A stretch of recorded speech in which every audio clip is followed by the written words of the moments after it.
नमस्कार साथियों, मेरा नाम है पंकज। मैं जेएनयू से जवाहरलाल नेहरू विश्वविद्यालय से मास्टर्स कर रहा हूँ।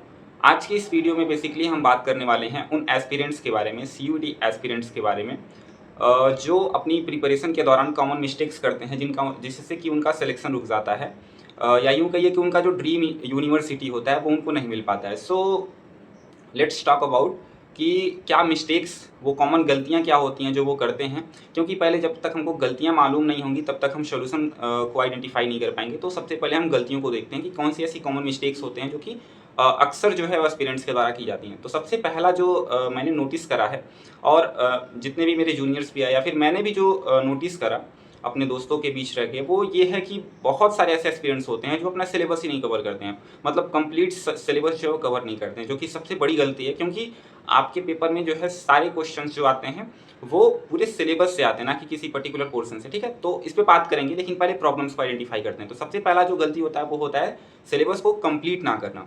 दूसरी गलती जो बच्चे करते हैं वो है कि मॉक टेस्ट। सबसे इंपॉर्टेंट चीज़ होता है मॉक टेस्ट, और बहुत सारे बच्चे ऐसे होते हैं जो इसको कैजुअल लेते हैं कि सिलेबस कवर हो गया, पीवाईक्यू कुछ लगा लिए, हो जाएगा। ऐसा नहीं, आपको मॉक टेस्ट देना चाहिए और मॉक टेस्ट बहुत ही इंपॉर्टेंट रोल प्ले करता है। ठीक है, सो ये हो गया दूसरी प्रॉब्लम कि मॉक टेस्ट को कैजुअली लेना। ठीक है, तीसरी जो प्रॉब्लम है, तीसरी प्रॉब्लम अपना जो मॉक टेस्ट जब आप देते हैं तो उसमें कुछ गलतियां भी होती होंगी। जैसे मान लीजिए आपने कोई पेपर सॉल्व करा, उसमें जो गलतियां होती हैं उनके बच्चे नोट्स नहीं बनाते हैं, क्योंकि ऑब्वियसली जो गलतियां आपसे हुई हैं वो गलतियां दोबारा आपसे रिपीट हो सकती हैं। देन जरूरी होता है कि आप उसका पहले नोट्स बनाएं। ठीक है, तो जो तीसरी सबसे बड़ी गलती होती है वो होती है मॉक टेस्ट की। चौथी चीज़ जो गलती है वो है रिवीजन की। आपने सिलेबस भी कवर कर लिया, मॉक टेस्ट भी लगा लिया, लेकिन जब एग्जाम्स आता है आपका तो आप उसको अच्छे से रिवाइज नहीं कर पाते हैं, या यूँ कहिए कि एक्टिव रिकॉल नहीं कर पाते हैं। सो इससे जो है आपका परफॉर्मेंस जो है वो गड़बड़ हो सकता है। ठीक है, पांचवी जो चीज़ है वो है आपका पीयर ग्रुप का।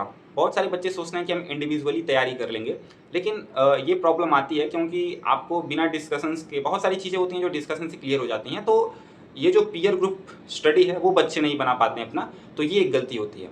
And last but not the list, self confidence की कमी, लैक ऑफ सेल्फ कॉन्फिडेंस। मतलब जब आपके पास सेल्फ कॉन्फिडेंस नहीं होगा, देन आप कितना हो भी प्रिपरेशन कर लीजिए, वो आप परीक्षा में नहीं कर पाएंगे। एग्जाम जब आप देंगे तो उसमें आप जो है उतना एफिशिएंसी से अपना काम नहीं कर पाएंगे। ठीक है, सो बेसिकली इस 5-6 प्रॉब्लम पे बात करने वाले हैं हम। So let's go. और आज का ये जो वीडियो है वो बेसिकली सीयूईटी एस्पिरेंट्स के लिए, लेकिन बहुत सारे जो भी आप जिस चीज़ का भी आप एग्जाम देते हैं उसके लिए अप्लाई होता है। ठीक है, सो बात करते हैं सबसे पहले सिलेबस के बारे में। तो जो सिलेबस होता है, आपने सीयूईटी का सिलेबस देखा होगा। जब आप सीयूईटी का सिलेबस देखते हैं तो वो पर्टिकुलर यूनिट वाइज कैटेगरी में आपको बांट के सिलेबस दिया जाता है।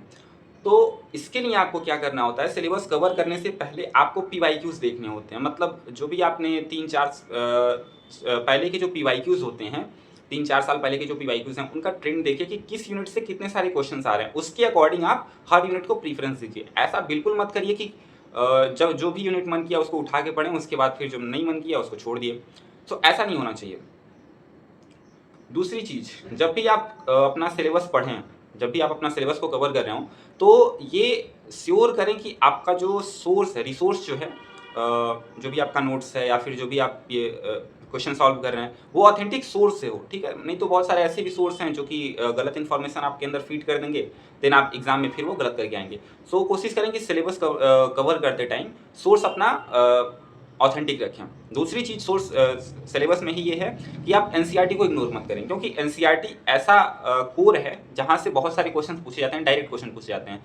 सो कोशिश करें कि आप एनसीईआरटी को इग्नोर ना करें, और बेसिकली एनसीईआरटी से बहुत सारे क्वेश्चन आएंगे तो वहाँ से आपका हाफ ऑफ द सिलेबस तो वहाँ से कवर हो ही जाएगा। ठीक है, सो स्टैंडर्ड बुक पढ़िए आप, लेकिन एनसीईआरटी को साथ साथ कवर करते चलिए।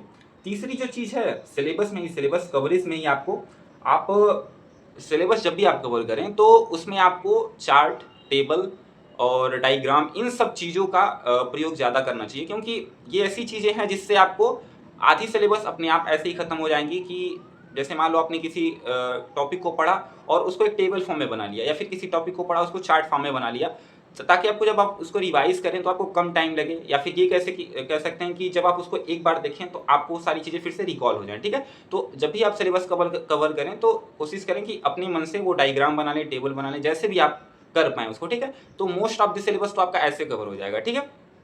नेक्स्ट बात करते हैं दूसरी प्रॉब्लम पे, जो मॉक टेस्ट की है। मॉक टेस्ट आपको लेना कंपल्सरी होता है, और अगर आप चाहें, अगर आपका कोई पीयर ग्रुप है तो आप 2-3 लोग मिलके भी मॉक टेस्ट ले सकते हैं। ऐसा होता है ऑब्वियसली। हम लोगों ने, जो मेरा एक दोस्त था, हम लोगों ने 2 लोग मिलके लिया हुआ था मॉक टेस्ट। सो ऐसा होता है कि कई बार आप अकेले नहीं अफोर्ड कर सकते हैं, लेकिन आप ले सकते हैं। और ये एक एक्सक्यूज़ ही होता है एक तरीके से, 1,500-2 हज़ार रुपए आप बहुत जगह खर्च कर देते हैं, लेकिन अगर आप इसके लिए आप खर्च करते हैं तो वो आपके लिए फ़ायदा करेगा, ठीक है। सो मॉक टेस्ट जो होता है बेसिकली, फ़ायदा क्या होता है मॉक टेस्ट लेने का, ये समझिए। जब आप पीवाईक्यू सॉल्व करते हैं किसी अदर सोर्स, जैसे मान लीजिए आप नेट के पीवाईक्यू सॉल्व कर रहे हैं या फिर सीयूईटी के पीवाईक्यू सॉल्व कर रहे हैं, तो उसमें आपको यूनिट वाइज कुछ नहीं मिलता है, सब आपको खुद ही आइडेंटिफाई करना होता है। लेकिन जब आप मॉक टेस्ट देने जाते हैं तो उसमें आपको बहुत सारे मॉक टेस्ट में यूनिट वाइज, जैसे जैसे अगर हम ज्योग्राफी की बात करें तो जियोमॉर्फोलॉजी, क्लाइमेटोलॉजी, ओशिनोग्राफी, इन सब का अलग-अलग करके मॉक टेस्ट होता है, ठीक है। या फिर कह लीजिए कि जो भी आपका सिलेबस है वो हर यूनिट का अलग-अलग आपको मॉक तैयार करके दिया जाता है, जिससे भी आप मॉक टेस्ट या फिर जिससे भी आप परचेज़ करते हैं, ठीक है। बेसिकली ऐसा होता है। कोई भी ऑथेंटिक आप थोड़ा बहुत रिसर्च करके ले सकते हैं, और टेलीग्राम पे तो बहुत सारे ऐसे ग्रुप्स बने हुए हैं जहाँ पे आप डिस्कस करके पीयर ग्रुप्स बना सकते हैं अपना, और वहाँ से सारी चीज़ें जो हैं ले सकते हैं। सो मॉक टेस्ट में ये चीज़ मुझे बतानी थी। तीसरी चीज़, मेंटेन एरर एनालिसिस नोटबुक। ये जो तीसरी प्रॉब्लम है, जो आप अपनी गलतियों पे काम नहीं करते हैं। जैसे मान लीजिए आपने मॉक टेस्ट दिया, मॉक टेस्ट देने के बाद क्या होता है, बहुत सारे बच्चे ऐसे होते हैं कि मॉक टेस्ट देके वैसे छोड़ देते हैं। छोड़ना नहीं है उसको। जैसे आपके क्वेश्चंस जितने गलती हुए उसको आप पहले एक अलग से नोट्स पे लिख लीजिए। उस नोट्स को फिर से रिवाइज़ करते रहिए, क्योंकि जो आप गलती कर रहे हैं उस गलती को दोबारा ना करने पाएँ, इसके लिए आपको एक मेंटेन करना पड़ेगा नोटबुक जो कि आपकी गलतियों को बताए। तो कोशिश करें कि आप एक ऐसा नोटबुक तैयार करें जिसमें आप बेसिकली आपकी सारी गलतियाँ हों उसमें, ठीक है? मतलब जो भी आप गलती करते हो उसका आप एक नोट्स बना लीजिए, ठीक है?